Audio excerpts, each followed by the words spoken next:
The boardroom door closed behind me with a heavy thud that echoed through the executive floor.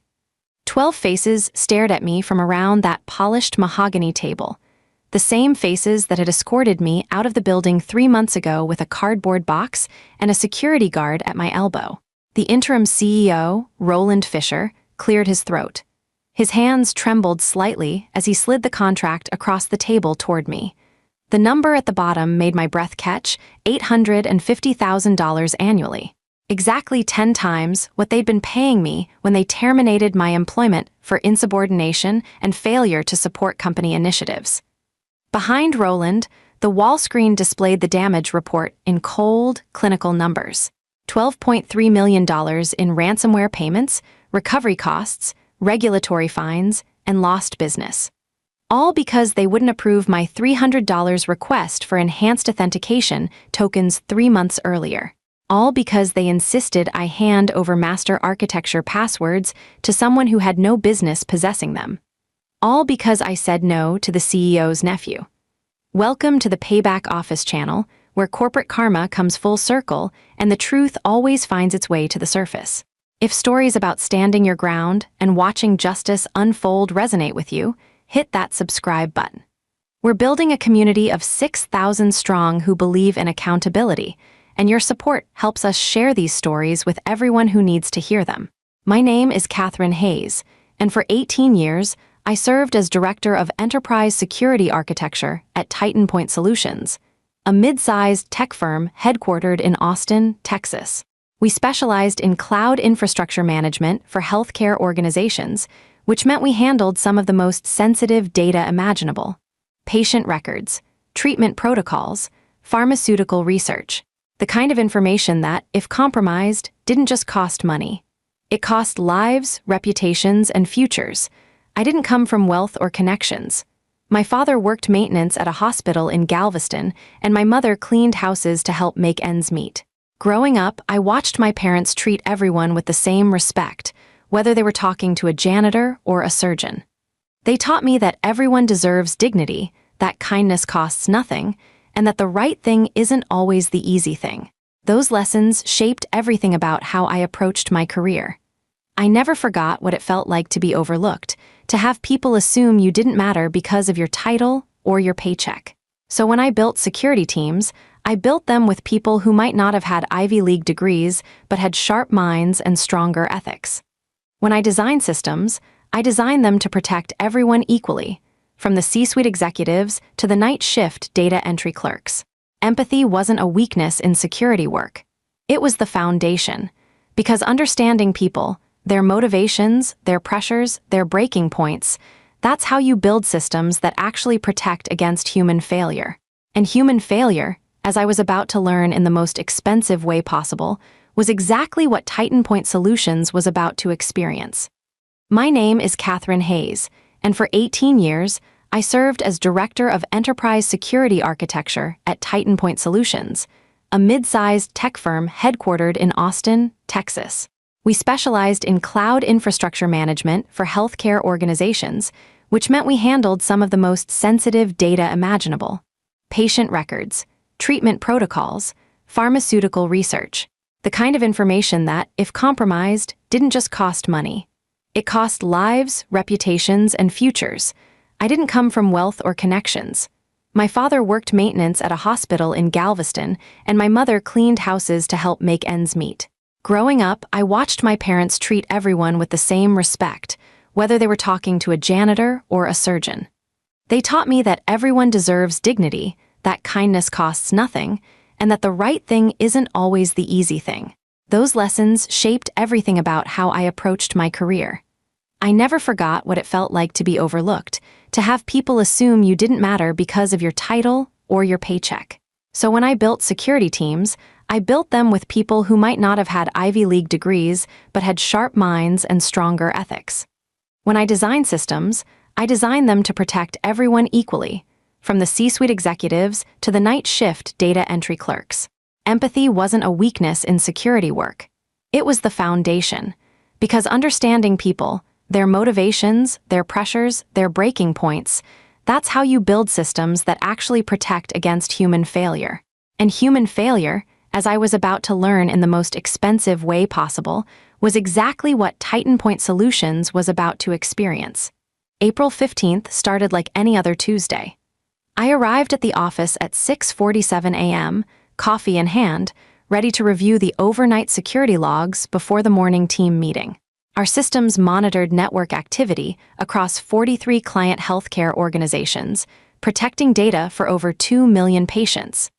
Every morning, I personally reviewed the anomaly reports, looking for anything our automated systems might have flagged. That morning, everything looked clean. At 9 a.m., I joined the weekly operations meeting in conference room B. The usual faces gathered around the table. My security team leads, the infrastructure directors, our compliance officer. We were 40 minutes into discussing a routine system upgrade when my phone buzzed with a calendar notification. Meeting with CEO, 10 a.m. Executive Suite. No subject line, no agenda, just a summons. I felt that familiar flutter of unease. In 18 years, I'd learned that last-minute meetings with the CEO rarely brought good news. Our CEO, Dominic Ashford, had founded Titan Point 23 years earlier and had recently started talking about succession planning. He was 62, wealthy beyond measure, and increasingly distracted by his yacht club and golf handicap. I excused myself from the operations meeting and headed upstairs. Dominic's executive suite occupied the entire northeast corner of our building, floor-to-ceiling windows overlooking the Austin skyline, furniture that cost more than my annual salary, artwork that belonged in museums. His assistant, a polished woman named Lydia, waved me through without her usual small talk. That should have been my second warning sign.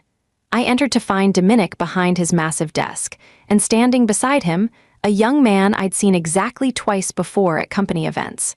Late 20s, expensive casual clothes, the kind of confident posture that comes from never being told no. "Katherine, thank you for coming up," Dominic said, gesturing to the chairs facing his desk.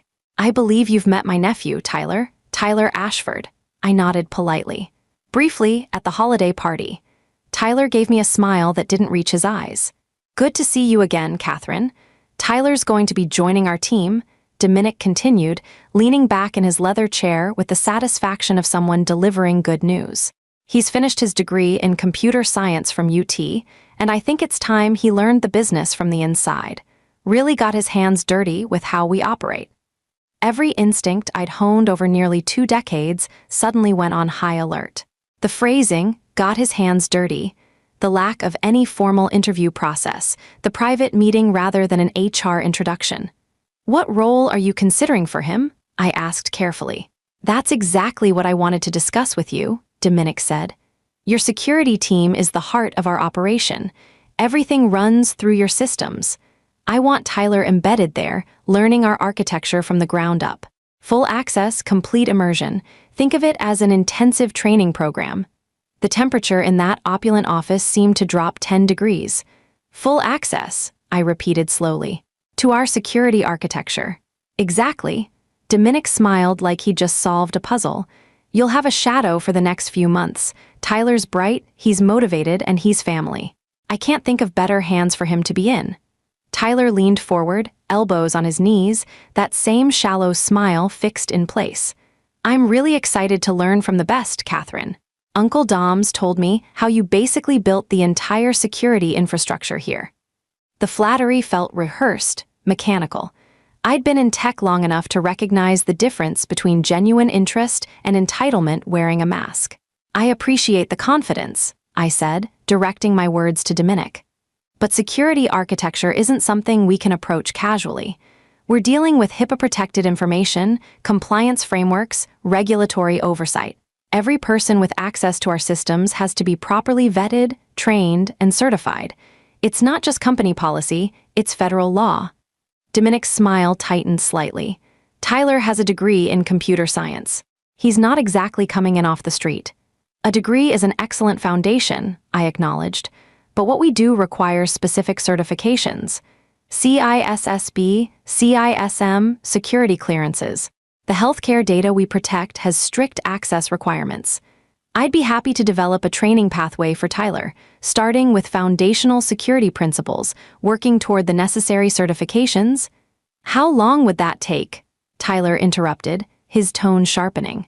For the core certifications and practical experience necessary for the kind of access you're describing, 18 to 24 months. Possibly faster if someone's particularly dedicated and already has a strong foundation in 2 years, Tyler laughed, glancing at his uncle. I thought I was here to learn the business, not get a PhD. Dominic held up a placating hand. Katherine, I understand the need for protocols, but we're talking about supervised access. You'd be right there, guiding him, teaching him. Think of it as an apprenticeship model. Supervised access to what, specifically? I asked. The knot in my stomach was pulling tighter. There was a pause, just a fraction of a second too long. Tyler needs to understand how everything connects, Dominic finally said. The client interfaces, the data flows, the architecture, the whole ecosystem. I want him to see what you see when you monitor our systems. That could work, I thought. Read-only access, supervised sessions, carefully controlled learning environments. We'd done similar onboarding for new security analysts, always with strict limitations and oversight. I can arrange observation sessions, I offered.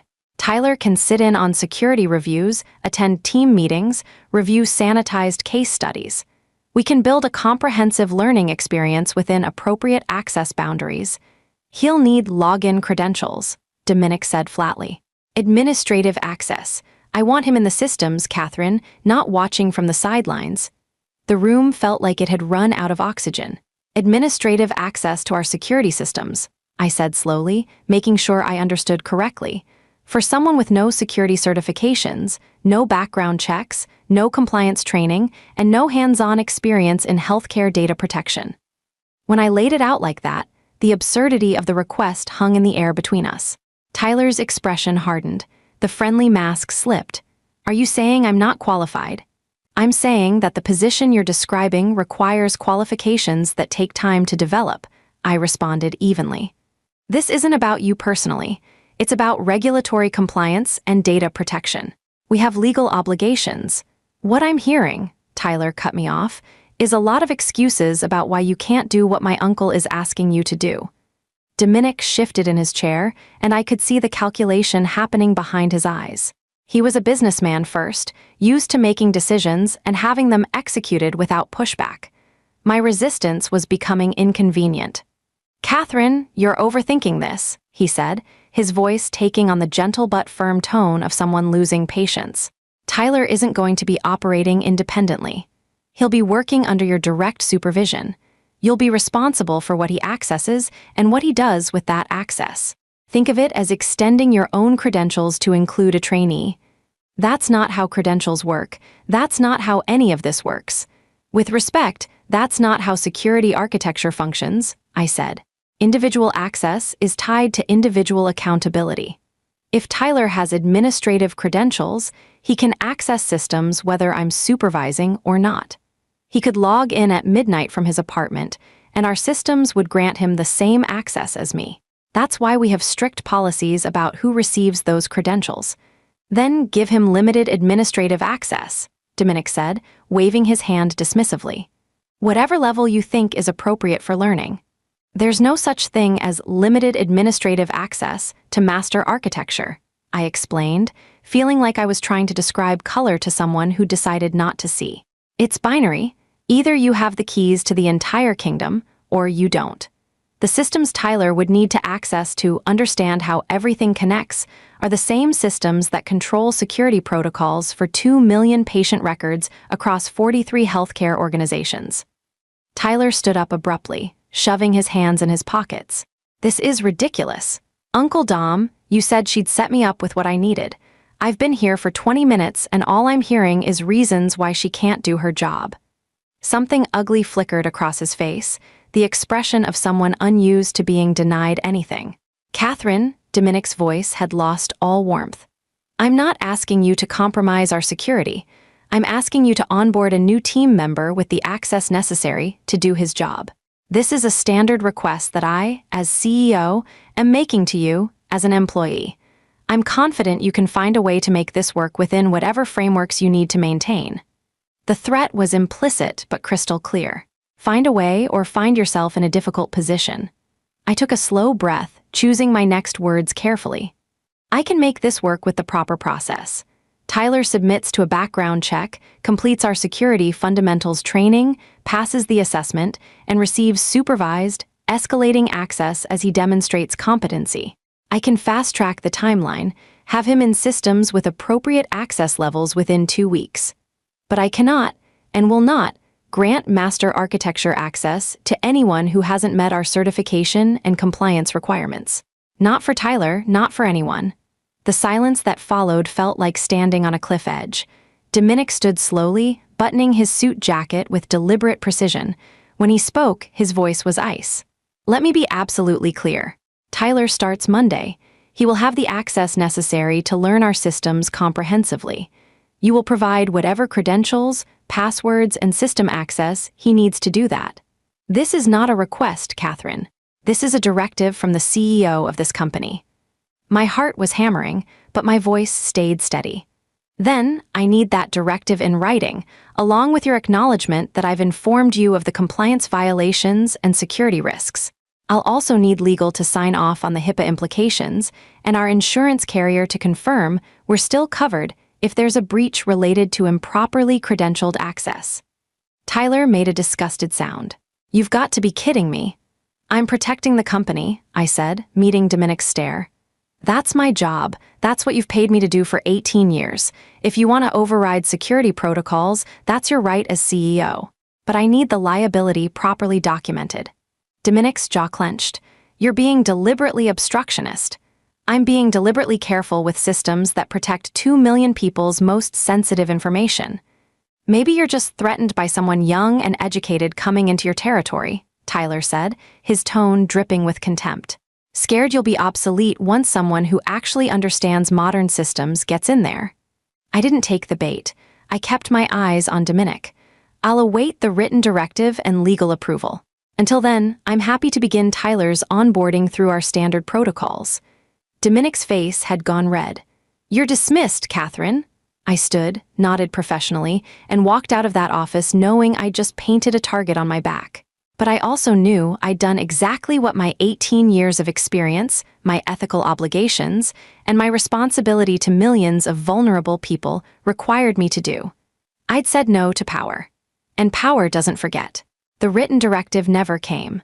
What came instead 2 days later was an email from HR requesting my presence at a meeting to discuss team collaboration and leadership alignment. The email was cordial, professional, and absolutely ominous. I printed every email, every security policy document, every compliance framework we operated under. I backed up my correspondence to a personal encrypted drive. I'd been in corporate environments long enough to know what came next. That Friday afternoon, I sat across from Natalie Wu, our HR director, and 2 people I'd never seen before, an attorney from our legal department and someone introduced as a workplace consultant. The meeting lasted 17 minutes. They'd constructed a narrative of my resistance to organizational change, my unwillingness to collaborate with new team members, and my insubordination to executive leadership. The attorney slid a termination agreement across the table with a severance package attached, 6 months' salary in exchange for signing a non-disparagement agreement and waiving my right to legal action. This is about Tyler Ashford, I said calmly. This is retaliation for refusing to violate security protocols and federal compliance regulations. Natalie's expression remained neutral, practiced. This is about performance issues and cultural fit, Katherine. Your refusal to support company initiatives and your confrontational approach to leadership requests. My confrontational approach to being ordered to grant unauthorized access to protected healthcare information, I corrected. The attorney leaned forward slightly. Ms. Hayes, Titan Point Solutions appreciates your many years of service. This severance package is generous, and we believe it reflects the company's gratitude for your contributions. However, if you choose not to sign, the termination stands, and you'll receive only the minimum required by state law. They had me boxed in.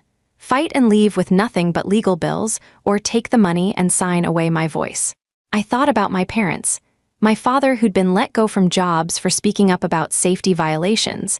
My mother who'd been fired from cleaning positions for reporting wage theft. They'd always taken the harder path, the one that let them sleep at night.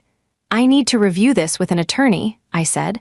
"I'll have a response within 48 hours. Natalie's lips pressed into a thin line. "You have until Monday morning." I didn't sign. I walked out of Titan Point Solutions that evening with my cardboard box, my principles intact, and my bank account about to take a serious hit. But I also walked out with documentation of everything. Every email, every policy they were asking me to violate, every record of my warnings. If this was going to blow up, I wanted to make sure the explosion was well documented.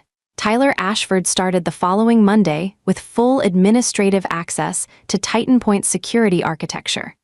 I know because I still had friends on the inside, good people who'd worked with me for years and who were just as horrified as I was by what was happening. One of them, a senior systems analyst named Jackson Reeves, texted me 3 days after Tyler started. "He's in everything. No supervision. Dominic gave him an office on the executive floor. We're all terrified." Another, a compliance specialist named Amy Thornton, called me a week later. "Katherine, he's making changes to security protocols, disabling alerts he thinks are annoying." He told me that real security doesn't rely on constant notifications. I tried to escalate it, but HR told me to direct my concerns to my supervisor. My supervisor is terrified of contradicting Dominic. I documented every contact, every report, and I waited for the inevitable. The inevitable arrived on a Wednesday morning, 11 weeks after my termination. Jackson called me at 6:23 a.m. His voice was shaking. "Katherine, we've been hit. Ransomware, everything's encrypted. Every system, every backup, every client database. It's total lockdown." My stomach dropped. "When?" "Deployed sometime overnight. We discovered it at 5 a.m. when the first shift couldn't access any systems." "Katherine, it's catastrophic. The entire infrastructure is locked. They're demanding payment." "How much?" $5 million in cryptocurrency, and that's just to get the decryption key. We haven't even started calculating the damage to client relationships, regulatory fines, recovery costs. We're talking about patient data for 2 million people potentially compromised. I closed my eyes. "How did they get in?" Jackson's pause told me everything I needed to know. Tyler's credentials. He clicked a phishing email last week, one that our security filters would have caught if he hadn't disabled several alert protocols because they were slowing down his workflow. The malware sat dormant for 5 days, mapping our systems, identifying the master architecture access points. Last night it deployed across everything his credentials could touch, which was everything, because Tyler Ashford had been given the keys to the entire kingdom. The news broke publicly within 24 hours. When a healthcare data breach affects 2 million patients, there's no keeping it quiet. HIPAA requires disclosure. Regulatory bodies get involved. The media smells blood in the water. Titan Point Solutions became a cautionary tale on every cybersecurity news site and healthcare industry publication. The details were devastating. 43 healthcare organizations compromised 2.1 million patient records, potentially accessed $5 million ransomware payment, which they paid, because they had no choice. Estimated $4.2 million in recovery, costs $1.8 million in regulatory fines. And counting? $1.3 million in lost contracts as clients fled to competitors' lawsuits, pending the total damage calculator was still running. But conservative estimates put it at over $12 million. All because they wouldn't spend $300 on enhanced authentication tokens I'd requested 3 months before the Tyler disaster. All because the CEO wanted to give his nephew a toy to play with. I watched it unfold from my apartment, where I'd been interviewing for new positions and trying to keep my career alive. Every article that mentioned catastrophic security failures and inadequate access controls felt like vindication and tragedy in equal measure. I'd been right, and being right felt terrible. Then, 9 weeks after the breach, my phone rang with an unfamiliar number. I almost didn't answer, but something made me pick up. "Miss Hayes, my name is Walter Preston. I'm the interim CEO of Titan Point Solutions. I'd like to speak with you about a matter of some urgency." I knew the name. Walter Preston was a corporate turnaround specialist brought in by boards when companies were in crisis. His presence meant Dominic Ashford was out. "I'm listening," I said carefully. Not over the phone. I'd like to meet in person if you're willing, at your convenience, wherever you're comfortable. I can come to you. That got my attention. CEOs, even interim ones, don't typically offer to meet on your turf. What's this regarding? Your former position at Titan Point, and a proposal I believe you'll find interesting. We met the next day at a coffee shop in downtown Austin, far from Titan Point's offices. Walter Preston was in his 60s, silver-haired, with the kind of calm authority that comes from having seen every corporate disaster imaginable. He didn't waste time on small talk. I've read every email, every security report, every policy document related to what happened. I've interviewed 37 employees. I've reviewed your termination file and the circumstances surrounding it. I know exactly what you tried to prevent and exactly why you were fired for trying. I sipped my coffee, waiting. The board removed Dominic Ashford 2 weeks ago, he continued. They're pursuing legal action against him for gross negligence and breach of fiduciary duty. Tyler Ashford has been terminated and is facing potential criminal charges for unauthorized access and negligent data handling. The company is hemorrhaging money, clients, and reputation. I'm sorry to hear that, I said, meaning it. I'd never wanted Titan Point to fail. I'd wanted it to succeed safely. Walter leaned forward, his expression serious. Katherine, I'm going to be direct. Titan Point Solutions needs you back, not in some face-saving advisory role, not as a gesture. We need you in the position you should have never left, with the authority to rebuild our security infrastructure from the ground up. I set down my coffee cup carefully. You fired me for refusing to compromise security. Now you want me back because those compromises caused exactly the disaster I warned about. Do you understand how that sounds? It sounds like an organization learning an expensive lesson about the difference between expertise and ego, Walter said bluntly. It sounds like a board of directors recognizing they enabled a CEO to override professional judgment with nepotism and arrogance. It sounds like me, personally, acknowledging that you were wronged and asking what it would take to make this right. What happened to the people who were there? Jackson, Amy, the others on my team? Still there, still terrified, still trying to hold together systems they're not equipped to repair. Your team never wanted you gone, Katherine. They were overruled by someone who's now facing lawsuits. I thought about Jackson's voice on the phone, shaking as he described the breach. About Amy trying to raise concerns and being silenced. About all the good people still there, dealing with the consequences of someone else's catastrophic judgment. I want full authority over all security operations, I said. Complete autonomy over hiring, firing, and access decisions.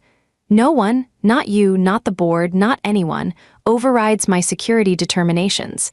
If I say someone doesn't get access, that's final. Walter nodded.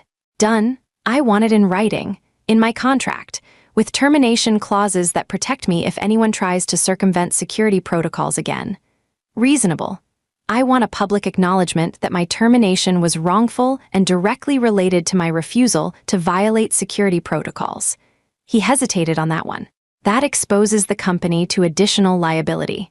Then stay exposed.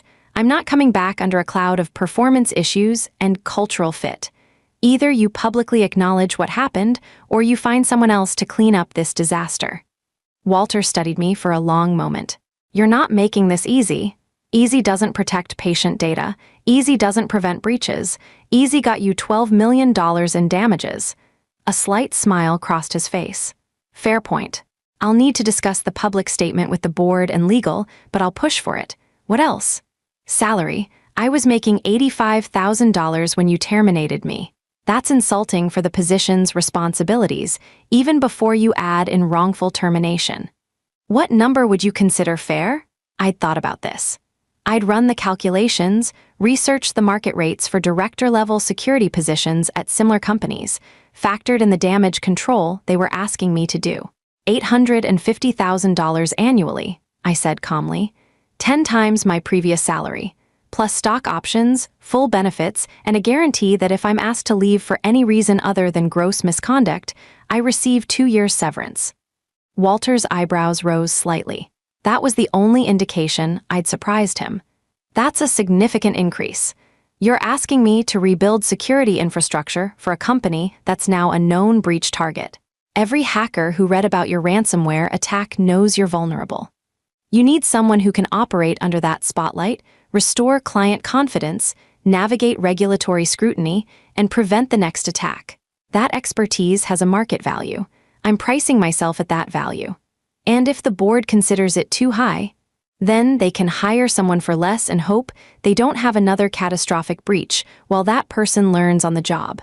But we both know the cost of getting this wrong. You've already paid $12 million for one mistake. My salary is a rounding error compared to your potential liability. Walter was quiet for a moment, then extended his hand across the table. I'll take your terms to the board. I'm going to recommend they accept every single one of them. We shook hands. One more thing, I added.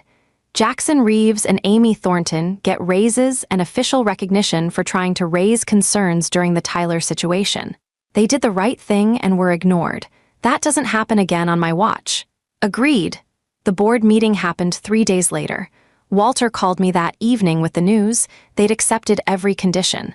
The contract would be ready within 48 hours. They wanted me to start immediately. There was some grumbling about the salary, Walter admitted, but I showed them the math on what another breach would cost versus what preventing one is worth. The conversation shifted quickly. And the public statement? Being drafted by Legal Now. It'll acknowledge that your termination was related to security protocol disagreements, that the company recognizes your concerns were valid and professionally grounded, and that they're grateful for your willingness to return. It's not a full admission of wrongful termination. Legal won't go that far, but it's as close as you're going to get from a company trying to manage liability. I could live with that. When do they want me to start? Yesterday, if possible. Monday, realistically. Katherine, you need to know what you're walking into. The systems are fragile. Client trust is shattered. The team is demoralized. This isn't going to be easy. Nothing worth doing ever is. That Monday morning, I walked back into Titan Point Solutions for the first time in 3 months.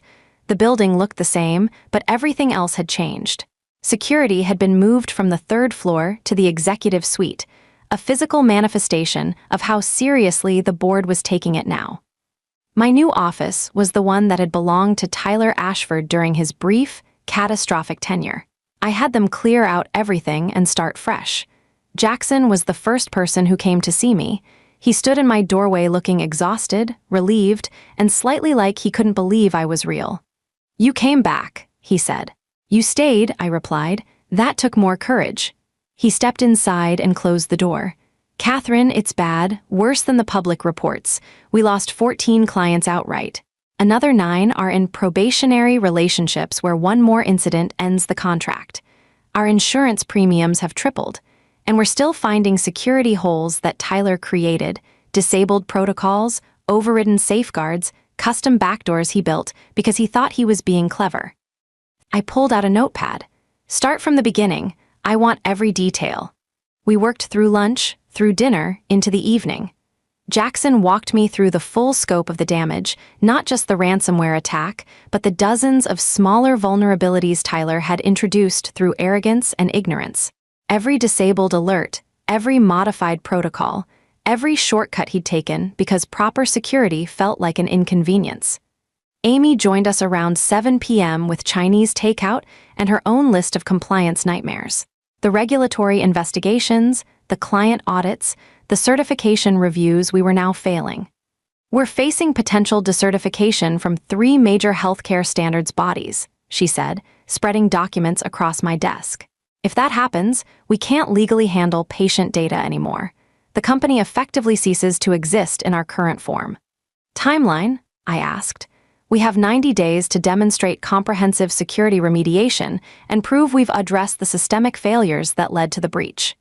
90 days to rebuild what had taken 18 years to construct and 3 months to destroy. Then we'd better get started," I said. The next 3 months were the most intense of my career. I worked 16-hour days, 7 days a week. I brought in outside security consultants, the best in the industry, and gave them unfettered access to audit every system. I fired 3 people who'd enabled or ignored Tyler's changes. I promoted 4 others who tried to raise concerns. I implemented new protocols, mandatory security training for every employee, quarterly certification reviews, multi-factor authentication on every system, and an ironclad rule that no one, absolutely no one, received elevated access without meeting strict certification and training requirements. I also instituted a new policy I called the Katherine Hayes Rule, though I didn't name it that. The official title was Security Professional Autonomy Protection. It stipulated that any security determination made by certified security staff could not be overridden by non-security personnel, including executives, without a formal review process involving legal, compliance, and external auditors. If a future CEO wanted to give their nephew administrative access, they'd have to go through a gauntlet of professional oversight to do it. Walter supported every change without question.